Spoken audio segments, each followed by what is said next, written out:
അത് നമ്മൾ നിലയിൽ തന്നെ പറഞ്ഞല്ലോ, മറ്റേ ഒരു ക്യാബിനറ്റ് കഴിഞ്ഞാൽ പിന്നെ അടുത്ത ക്യാബിനറ്റിലെ ഇത്തരം കേസുകൾ വരുള്ളൂ.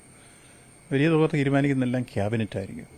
അത് നേരത്തെ തന്നെ മുഖ്യമന്ത്രിയെ സംസാരിച്ചു, റിപ്പോർട്ട് വന്നാൽ ഉടൻ തന്നെ നമുക്ക് തീരുമാനിക്കാമെന്ന് പറഞ്ഞു. അടുത്ത 11-ാം തീയതി ക്യാബിനറ്റാണ്. ആ ക്യാബിനറ്റിൽ തീരുമാനിച്ച് ഈ കാര്യത്തിൽ പറഞ്ഞതുപോലെ പിന്നെ പ്രവർത്തിക്കും, ധനസഹായം കൊടുക്കും.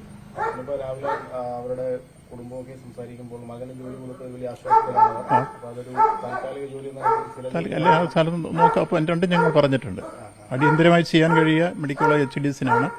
അതുകൊണ്ടാണ് താൽക്കാലികമായി വളരെ പെട്ടെന്ന് അവർക്ക് ആശ്വാസം. അതിനുശേഷം ഭാവിയിൽ ചെയ്യാൻ കഴിയുന്നത് ക്യാബിനറ്റ് ആലോചിച്ച് അതും ചെയ്യേണ്ട കാര്യങ്ങളാണ്. അത്തരം കാര്യങ്ങളിലേക്കും കടക്കും എന്നുള്ള കാര്യം പറഞ്ഞു. അപ്പോൾ അതുകൊണ്ട് അവർക്ക് ആശ്വാസകരമായി അവർ മുന്നോട്ട് വെച്ച എല്ലാ കാര്യങ്ങളും ഇന്നലെ തന്നെ അവരുമായി സംസാരിച്ച് നമ്മൾ ധാരണയിലാക്കിയിട്ടുണ്ട്.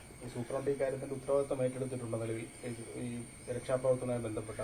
ഇല്ല, അങ്ങേരെ ഉത്തരവാദിത്തം പറഞ്ഞത് കാര്യം മാത്രമല്ലാതെ അപകടം ഉണ്ടായതിന്റെ ഉത്തരവാദിത്തം അല്ല അങ്ങേരെ ഏറ്റെടുത്തത്.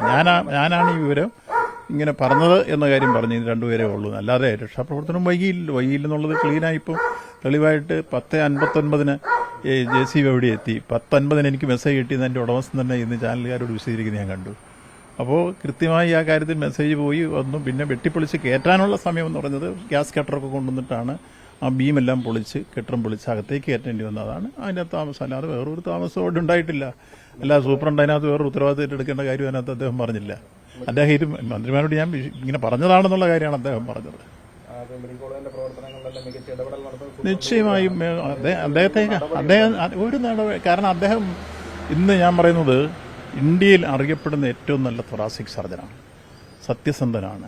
പെർ ഇയർ 2000-ഓളം സർജറി എങ്കിലും ഇപ്പോൾ തൊറാസിക് സർജറി വിഭാഗത്തിൽ ഓപ്പൺ ഹാർട്ട് സർജറി ആയിട്ടും ബൈപ്പാസ് സർജറി ആയിട്ടും വാൽവ് റീപ്ലേസ് ആയിട്ടും എല്ലാം അവിടെ നടക്കുകയാണ്. ഏറ്റവും കൂടുതൽ പ്രൈമറി ആൻജിയോപ്ലാസ്റ്റി നടക്കുന്നതുകൊണ്ട് ഇതിനെല്ലാം നേതൃത്വപരമായി പങ്കുവഹിക്കുന്ന തൊറാസിക് സർജൻ കൂടിയായിട്ടുള്ള സൂപ്രണ്ടാണ്. അങ്ങനെക്കുറിച്ച് നിങ്ങൾ അവിടെ അന്വേഷിക്കുക.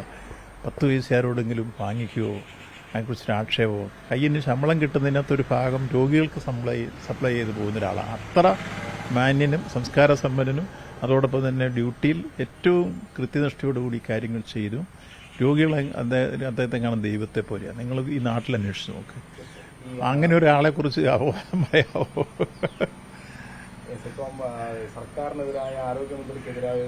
അത് പൊതുവിൽ ഇപ്പോൾ അവർക്ക് തെരഞ്ഞെടുപ്പ് രംഗത്ത് അവർ മുന്നിൽ കണ്ടുകൊണ്ടുള്ള ഒരു രാഷ്ട്രീയ നീക്കിയാണ്. അത് ഇന്നലെ ഗോവിന്ദമാഷ് പറഞ്ഞല്ലോ, കനകോലുവിന്റെ ശുപാർശ അനുസരിച്ചാണ് പുതിയ ഈ പ്രക്ഷോഭ സമരങ്ങൾ കോൺഗ്രസ് നീങ്ങിക്കൊണ്ടിരിക്കുന്നത്. വാസ്തവത്തിൽ ഇവിടെ ഉണ്ടായ സംഭവത്തെ സംബന്ധിച്ചിടത്തോളം രാഷ്ട്രീയവൽക്കരിക്കുകയല്ലല്ലോ വേണ്ടത്. അവിടെ ആ ആരോഗ്യ പരിപാലനം, ആയിരക്കണക്കിന് രോഗികൾ പെർ ഡേ, 7000-ൽ പരം രോഗികൾ വരുന്നു ഓരോ ദിവസവും കോട്ടയം മെഡിക്കൽ കോളേജ് OPയിൽ. ആയിരക്കണക്കിന് IP ഉണ്ട്. ഇപ്പോൾ ഏറ്റവും മനോഹരമായ സർജിക്കൽ ബ്ലോക്ക് 525 ബെഡോടുകൂടി അങ്ങോട്ട് മാറ്റിക്കഴിഞ്ഞിരിക്കുന്നു. പുതിയ സൂപ്പർ സ്പെഷ്യാലിറ്റി വരുന്നു. അതുപോലെ കാർഡിയോളജിയുടെ സെക്കൻഡ് ഫേസ് വരുന്നു. ഇൻഫെക്ഷ്യസ് ഡിസീസിൻ്റെ പ്രോജക്റ്റ് ഓൺഗോയിങ് ആണ്.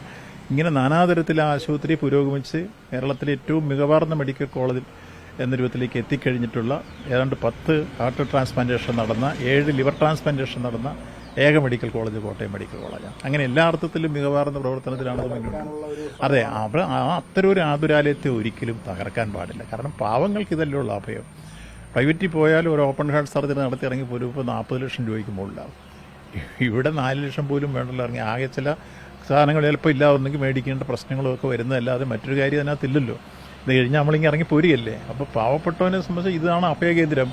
ഇത്രയും ഒരു അഭയകേന്ദ്രം ഈ രൂപത്തിൽ വളർന്നു വന്നത് മറ്റെവിടെയെങ്കിലും ഉണ്ടെന്ന് പരിശോധിക്കുക. അവിടെ ഇങ്ങനെ ഒരു സംഭവം ഉണ്ടായി നമുക്കെല്ലാം വിഷമമുണ്ട്, വേദനാജനകമാണ്. അത് ഭാവിയിൽ ഉണ്ടാകാൻ പാടില്ല. അതിൽ നമുക്ക് ഉണ്ടായിക്കഴിഞ്ഞ ബാക്കിയുണ്ട്.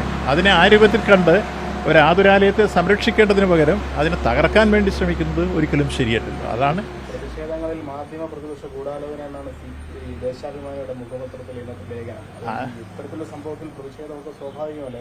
അല്ല, പ്രതിഷേധത്തെ സംബന്ധിച്ചിടത്തോളം നമ്മൾ ആകാം. പക്ഷേ അതിൻ്റെ അതിരി കടക്കാം. ഞാൻ പറഞ്ഞ ഡെഡ് ബോഡി ഇറങ്ങി വരുമ്പോൾ ആ ആംബുലൻസ് എന്തിനെ തടയും? അവരുടെ ആവശ്യപ്രകാരമാണ് അന്ന് തന്നെ അത് പോസ്റ്റ്മോർട്ടം ചെയ്ത് ഞങ്ങൾക്ക് കൊണ്ടുവയ്ക്കണം എന്നുള്ളതാണ്. ഒരിക്കലും ചെയ്യാൻ പാടില്ല. അതാ ഡെഡ് ബോഡിയോടും കൂടെ കാണിക്കുന്നൊരു അനാദരവല്ലേ. ഒരിക്കലും അവരാകെ വിഷമിച്ച് നിന്നാൽ വീട്ടുകാരെല്ലാം കൂടെ ഇത് കൊണ്ടുപോകുമ്പോൾ അവരുടെ മുമ്പിൽ കയറി എന്തിനാണ് പ്രശ്നം ഉണ്ടാക്കുന്നത്? അവരെ സഹായിക്കുകയല്ലേ വേണ്ടത്. അതിന് പകരം അത് തടഞ്ഞിട്ടിട്ട് അതിനോടൊരു അനാദരവ് കാണിക്കാവോ? അപ്പോൾ അത് അന്ന് തന്നെ വേണമെന്ന് അവരാവശ്യപ്പെട്ട് യഥാർത്ഥ ഡിസാസ്റ്റർ മാനുവലിൻ്റെ ഉത്തരവ് പിടിപ്പിച്ചിട്ട് അന്ന് പോസ്റ്റ്മോർട്ടം തരാം. ഞങ്ങളൊക്കെ ഉള്ള അവിടെ അത് മുന്നേ കയറുന്നത് തടയാവോ? അപ്പോൾ അതൊക്കെയാണ് ഞാൻ പറഞ്ഞ അനൗചിത്യം എന്ന രൂപത്തിലേക്ക് വരുന്നത്. അപ്പുറത്ത് മാറി ഒരു പ്രതിഷേധ മുദ്രാവാക്യം വിളിക്കുകയോ സംഭവമൊക്കെ പറഞ്ഞാൽ സ്വാഭാവികമായിട്ട് പ്രതിഷേധം വരട്ടെ, അതിനൊന്നും നമുക്ക് തർക്കമില്ല. പക്ഷേ ഈ മെഡിക്കൽ കോളേജ് തല്ലിപ്പൊട്ടിക്കുകയും അവിടുത്തെ ബാരിക്കേഡുകൾ തകർക്കുകയും അതുപോലെ തന്നെ ഡോക്ടർമാരെ ചീത്ത വിളിക്കുകയും അതേപോലെ ഡെഡ് ബോഡി തടയുകയൊക്കെ ചെയ്യുന്നത് എന്ത് സമരമാണ്? അതുകൊണ്ട് അവിടെ കാണേണ്ടത് ഈ കാര്യത്തിൽ ഒരു അനൗചിത്യം തന്നെയാണ്. ഏറ്റവും മാന്യന്മാരായ ഡോക്ടർമാരെ ആക്ഷേപിക്കാവോ? അവരെ പുലഭ്യം പറയാവോ? അവർ ചെയ്യുന്ന ഡ്യൂട്ടി കാണണ്ടേ? 24 മണിക്കൂർ ഇവിടെ 4 മണിക്കൂറുകളിൽ അങ്ങനെ ഉറങ്ങാറില്ലെന്ന് എനിക്ക് തോന്നുന്നു. അത്ര നിസ്വാർത്ഥമായി ജോലി ചെയ്യുന്നൊരു ഡോക്ടറാണ്. നിങ്ങളതിനെക്കുറിച്ച് ഞാനീ പറയുന്നത് എൻ്റെ അഭിപ്രായം മാത്രം കേൾക്കണം. ഞാൻ ഇതിനെ ബന്ധപ്പെടുന്നതുകൊണ്ട് ഇതൊക്കെ മനസ്സിലാക്കിയിട്ടുണ്ടെന്ന് പറയുന്ന ഒരാളാണ് ദൈനംദിനമായി മെഡിക്കൽ കോളേജിൽ. അതുകൊണ്ട് നിങ്ങൾ മനസ്സിലാക്കിയിട്ട് കാര്യങ്ങൾ പ്രത്യേകിച്ചു. ഓക്കെ.